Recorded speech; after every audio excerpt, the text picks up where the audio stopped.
I've said this before, but the Rainmaker really knows how to turn a courtroom into a battlefield. And this episode, episode 9, proves it more than ever. Every word, every stare, every objection feels like a bullet flying across no man's land. From the very start, this episode zeroes in on a clash between two types of people. Those like Sarah, who hide behind procedure and tell themselves they're just doing their job, and those like Rudy, who fight for what's right even when it costs them everything. Sarah's the kind of character that makes your blood boil. Not because she's evil in the cartoonish sense, but because she's the kind of person real systems rely on. The ones who keep their hands clean while others bleed. And that's what makes the Rainmaker stand apart. It's not just another courtroom drama. It's a morality play disguised as one. Every case, every witness, every ruling is really about what kind of person you become when the system tries to own you. We open on Rudy and Deck, and honestly, their friendship continues to be the emotional core of the show. Deck's belief in Rudy is heartbreaking and pure. When he says, "I see the man I always wanted to be," it's such an old school, almost Frank Capra moment. It reminds you that there was a time when lawyers were meant to stand for people, not power. And Rudy, you can see it in his eyes, he wants to live up to that ideal, but he knows deep down the game is rigged. Then we get to the courtroom, and it feels like watching David go up against Goliath. If Goliath had 1,000 lawyers and an unlimited budget. Rudy walks in with a pop gun, but somehow he keeps finding a way to fire the shot that matters. When Rudy delivers his opening statement, it starts by the book. Calm, deliberate, but emotion takes over. He blurts out the word murder, accusing the hospital of killing Donny Ray Black and covering it up. The whole courtroom freezes. The judge's gavel can't even keep up with the chaos. And Leo? He plays it like a veteran actor. Feigned outrage, dramatic gestures, the whole bit. But here's what makes that moment powerful. Rudy's telling the one honest truth in the entire room, and everyone knows it. Of course, honesty doesn't get rewarded in this system. The judge calls him out in chambers. Leo pretends to be offended, and everyone treats Rudy's passion like some rookie mistake. But you can feel something shift. The judge, despite all her professionalism, has this small photo on her bench, maybe her mother, maybe someone she lost. It's a quiet reminder that even the people enforcing the rules are human. And that's the thread this episode pulls over and over again. Humanity inside an inhuman system. Then comes Jackie. Her first testimony? Absolutely electric. She's nervous but determined. Rudy needs her to connect the dots, and she does. Her revelation that 15 patients died under Melvin Pritchard's care could blow the case wide open. But Leo, ever the opportunist, hides behind technicalities. He yells about HIPAA violations, gets the stolen USB data thrown out, and suddenly the truth is silenced again. Yet somehow Rudy catches a break. The judge allows both the malpractice and murder claims to stand. It's not a win, but it's a lifeline.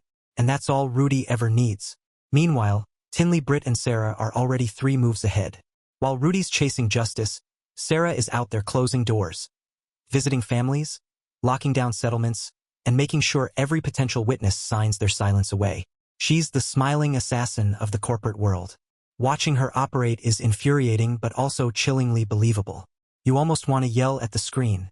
And when Rudy finally realizes the trap they've walked into, that they've cornered Keeley, the one man who could expose everything, it's devastating. But then Bruiser, as always, saves the day without even trying. She tells Rudy something that flips his entire approach. Show them the cover-up's still happening. That one line reignites the fire in him. And sure enough, when Jackie returns to the stand as an expert witness, Rudy drops the hammer.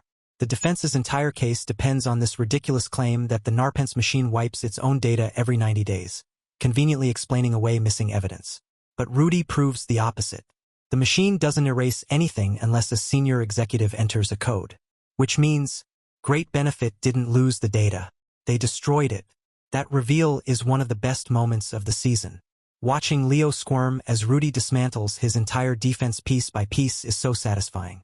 You can practically hear the judge thinking, your client hid evidence, and you knew it. The stolen evidence gets reinstated. Jackie's testimony is back on. It's a hard-earned win. But just when you think the tide's turning, Sarah strikes again. Her cross-examination of Jackie is brutal, but not because of the facts. She goes after her personally, her relationships, her past, her choices, every cheap, sexist trick in the book. It's that ugly side of the legal world, where truth doesn't matter if you can humiliate someone into silence. Leo loves every second of it. He calls it the best takedown he's seen in 30 years.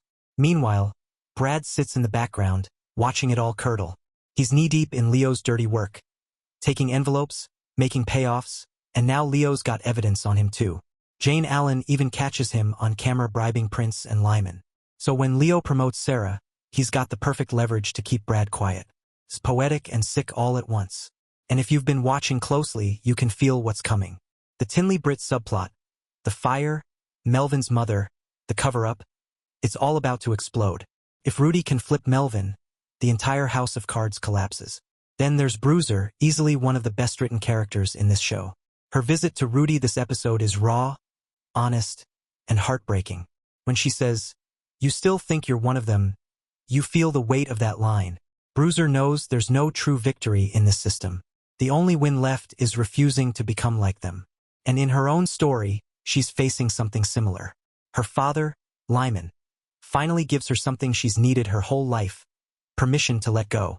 He tells her to do whatever she needs to free herself from his shadow. It's quiet, emotional, and one of the most human scenes the Rainmaker has ever done. For once, she's not fighting someone else's battle. She's choosing herself. By the time Dot tells Rudy that his mom would be proud, it's not about legal victories anymore.